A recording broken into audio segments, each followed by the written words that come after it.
All right, let's get into it. We're going to explore the wild world of Gen Z romance. I mean, think about it. It's this hyper-connected, really complex landscape that's just full of contradictions. So how does a generation that grew up with screens and swipes handle the age-old search for love?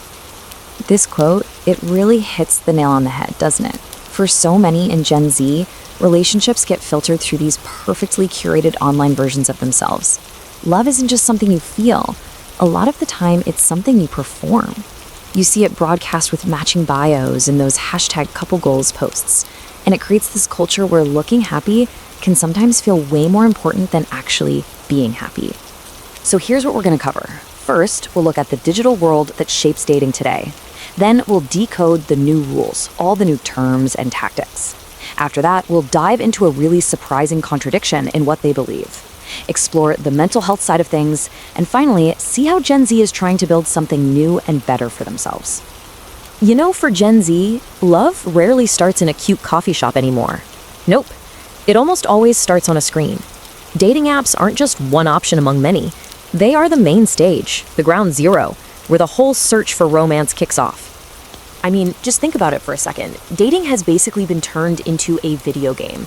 Potential partners can be dismissed with a single swipe, you're collecting matches like points, and the whole system is designed to keep you online, keep you playing. And in that kind of space, emotional accountability, well, it can be pretty hard to find.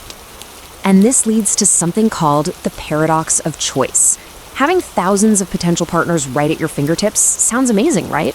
But there's a catch. It can lead to serious decision fatigue, and it creates this constant fear of missing out, that little voice in your head wondering if a better match is just one more swipe away. It all adds up to what some people call disposable dating, where connections feel kind of superficial and don't last very long. So naturally, this whole digital world has its own unique language. A brand new playbook of terms and tactics that are redefining romance. And honestly, if you're not fluent, it is super easy to get lost. Okay, first up, the situationship. You've probably heard of this one. It's more than a hookup, but it's definitely not a committed relationship. It lives in this blurry gray area that offers flexibility, sure, but it often brings a ton of confusion and unspoken expectations. It's like intimacy without any of the labels, which can feel safe for a bit, but also incredibly frustrating. And then, of course, there's ghosting. Just poof, suddenly cutting off all contact without a single word. It's become shockingly common, but that doesn't make it any less painful. In fact, mental health experts say that being ghosted can feel like a real form of emotional abandonment, leaving you with zero closure and a whole lot of self-doubt. And let's not forget breadcrumbing. This is when someone drops you just enough flirty, non-committal messages, like little breadcrumbs, to keep you interested, but they have absolutely no intention of actually moving things forward. It's a low-effort way to keep you on the back burner, and yeah, it's a total mind game. Now, this is where things get really fascinating. We're going to talk about a huge contradiction, the clash between what Gen Z says they believe about equality and how old-school traditional norms are still playing out in their love lives. So, a study from the dating app Bumble found what they call a reality gap. On one hand, you've got this huge number, 87% of people, who agree that equality makes for a better relationship. But then, when you look at the reality, a surprisingly big chunk of them still fall back on the idea that men should be in charge. And this is where it gets wild. Get this, nearly half of Gen Z, 47%, believe men should take the lead in a romance. That is even higher than the average for all generations combined. I mean, for a generation that's famous for challenging norms, this just goes to show how deeply some of these traditional ideas are still embedded in our culture. And you can see this play out most clearly at the beginning of a relationship. There's often still this expectation that men should initiate everything. Send the first message, pay for the date, make the first move. The interesting part is that as the relationship goes on, these roles often flip, with women then expected to take on the bulk of the long-term emotional and domestic labor. So, what's the cost of all this? What's the psychological price of swiping? Well, this culture of ambiguity, constant judgment, and mixed signals, it takes a real emotional toll. And now a lot of research is starting to actually measure it. And listen, this isn't just a hunch or a feeling. Academic studies are confirming it. They're finding that romantic uncertainty is directly linked to lower overall well-being.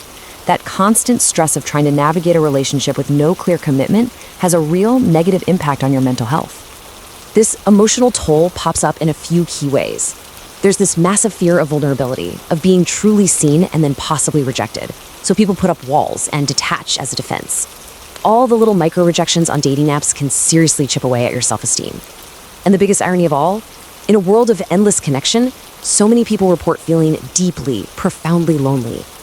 It can all lead to this emotional burnout where you just feel kind of numb to it all. This quote just says it all. It's like everyone's playing an emotional chess game where the goal isn't even to win anymore, it's just not to lose. To protect themselves from getting hurt, a lot of young people are just choosing to be cold and distant because that feels safer than risking abandonment. But hey, this isn't a story about a generation that's just given up on love. Not at all. In fact, Gen Z is actively trying to push back. They're trying to figure out how to navigate all these challenges and redefine relationships in a way that's actually healthier. You can see it in what they're starting to demand. They are so tired of filters, both on their photos and on their feelings. They're pushing for authenticity and realness. Mental health isn't some taboo topic. It's a top priority. Emotional intelligence is seen as sexy. They're learning how to set boundaries, spot red flags, and focus on things that actually matter, like shared values, instead of just a perfect profile picture. You can really see this shift when you look at their views on marriage. For millennials, it was all about delaying marriage to get their career and finances in order. But for Gen Z, it's different. They seem a bit more skeptical of the whole institution. For them, it's less about financial stability and way more about psychological and emotional readiness. Ultimately, what it means to be a grown-up has completely changed. For older generations, marriage and a career were the big milestones of maturity. But for Gen Z, maturity is defined by what's going on inside, things like self-responsibility, emotional autonomy, and just having a solid sense of your own mental well-being. So, here's the bottom line. Despite all the chaos, Gen Z isn't destroying love, not even close. You could say they're actually trying to rebuild it. They're tearing down the old rules and trying to build something new from the ground up, something based on honesty, real communication, and self-awareness, even if that whole process is pretty messy. And that leaves us with one last big question to think about.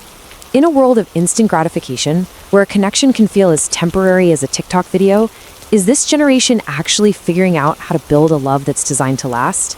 A love that's built not just for the moment, but for the long haul? It's definitely something to chew on.